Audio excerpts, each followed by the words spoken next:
JMJ Madanœuf. JMJ Madanœuf. JMJ Madanœuf.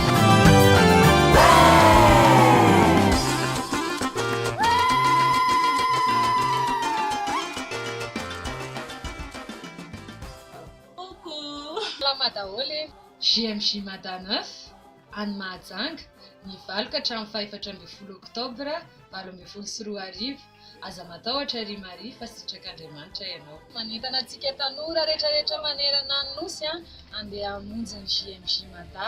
Araka ny efa hitantsika efa mihoakoana amin'ny JMJ tsika izao efa akaiky ilay izy manentana antsika maro ny zavatra hitantsika any ny ampanana Beno ampiana azoany. soavanao azy tsy ho tambo isaina ny tanora ny zavatra rehetrarehetra hitantsika any daholo koa manentana antsika rehetra na tanora manomboka hatramin'ny 14 taona hatramin'ny 13 taona. Tanora be ianao, za koa dahoara ho any Mahajanga any amin'ny JMJ fotoanantsika. Zay Mialantsika avakabe. Sara tena Sara, Mario, Sara.